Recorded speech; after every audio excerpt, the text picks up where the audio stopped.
Hello guys, how you doing? Yeah, okay, so this is just a further learning video for the people that have purchased my beginners evolved video, which is the video after the beginners bass riffs 1 and 2 that I did on YouTube.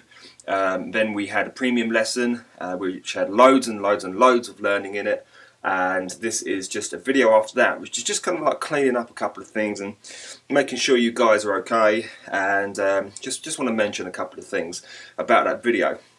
Okay, and firstly, the hammer-ons that we covered, yeah, you remember in the fill that we did? If those hammer-ons are too much for you at first, because when I'm teaching people outside of the offline environment, sometimes when people are beginning, starting right out from the start, then sometimes hammer-ons can be a bit much for them. Okay, so what we're going to do is just this little exercise. It's very simple. Okay, just go from 12 to 14 on the E string, yeah, and hammer on there. Okay, 12 to 14 on the A string, hammer on there. Remember what we discussed? The power comes from here. We only hit one, then it comes down on the video. Excuse that noise, guys. That's my stupid MSN. Okay, so do this: 12 to 14, 12 to 14, 12 to 14, 12 to 14. Then try it around in the thicker parts of the board. See, where the frets are thicker, where it's harder. Finally, eventually, up to the F, to the G, then on the strings all the way down. Okay, some of you might be fine with hammer-ons, you know, but then once you've done that, go the other way. So go with your ring finger on 14, okay, and then down to 12. Hammer it on the other way. Okay, so I don't really want to cover that too much because we covered those hammer-ons in that lesson. But if you are having problems with the finger strength, maintaining it, then do these exercises. Yeah. Okay. Excellent, that's the first thing I wanted to cover. The second thing I wanted to cover was I want to make sure that you are walking alternate, okay? Unfortunately, I'm teaching you guys over the internet and you are in different parts of the world to me, so I can't watch and make sure your technique is fine and you're not getting into bad habits. But one really specific thing that I want you to concentrate on is that you're doing this business. 1, 2, 1, 2, 1, 2, 1, 2. Okay then, we need it to be doing that. Don't get into the habit of doing it with one finger. Okay, like that. I don't want you doing that. I don't want you playing with your thumb either. Even though it might feel comfortable at first, trust me on this, you are doing yourself a disservice in the long run. Okay, we need to be alternating these two fingers. 1, 2, 1, 2, 1, 2, 1, 2. 2, 1, 2, 1, 2.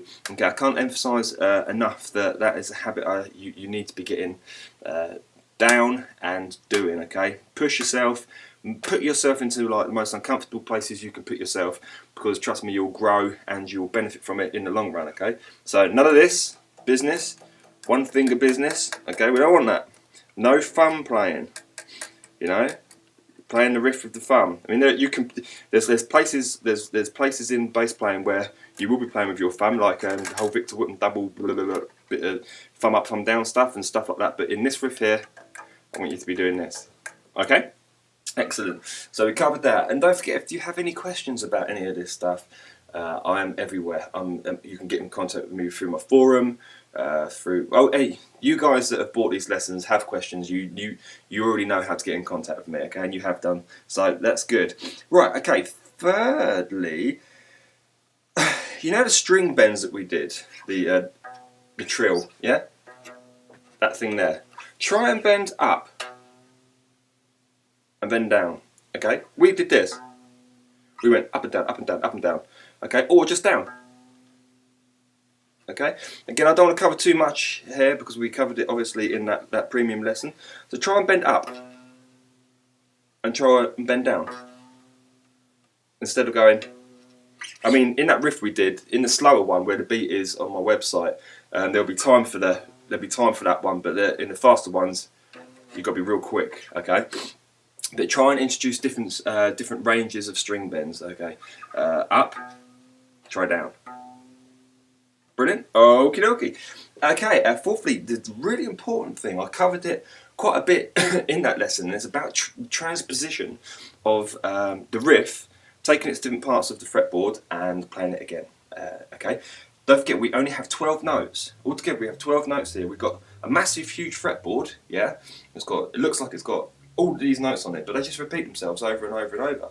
And this from here, 1, 2, 3, 4, 5, 6, 7, 8, 9, 10, 11, 12, up to the double dot, which is the 12th fret. Everything that happens here, yeah, it just repeats itself here. Okay, so this G, 3rd fret on the E string, is exactly the same as the 12, 13, 14, 15, 12, 13, 14, 15th fret on the E string here. Okay, so what I'm trying to say is these dots are the equivalent to these dots. Okay, that's a simpler way of putting it. So this dot here on the A, okay, which is the 5th fret on the E string, is equivalent to this dot right here. Yeah? Okay? It's just, you've got a big bass, you got yourself a little bass. Alright? Just repeats itself. So everything we do, say the blues run we did in the riff. Okay? You transpose it. We know that there's a D here, for example. So we can do it there.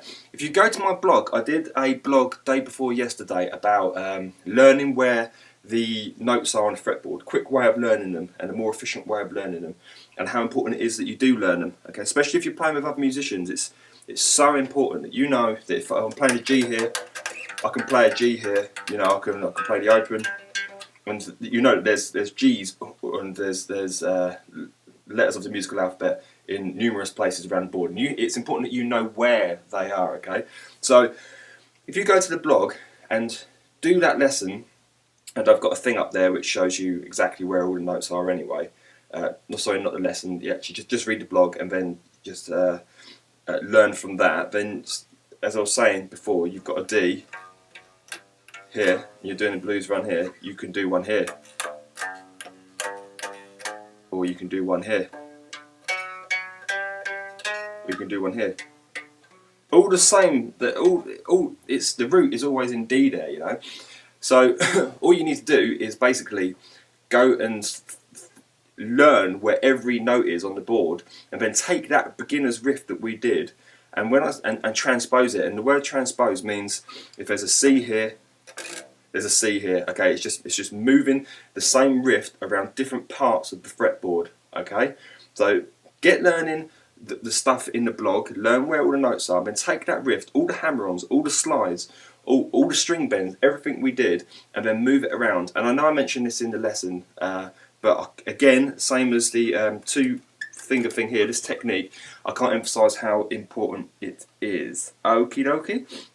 Alright, and so that's about it. I just wanted to cover a few things here and wanted to make you guys aware that I am here, and if you guys have purchased any of my premium lessons, you know, I'm at the other end of the of an email, okay, and you just have to ask. And if anything's a real problem and difficult for you, then I'll make a video like I have for you guys that have now accessed private videos on YouTube. Okie dokie.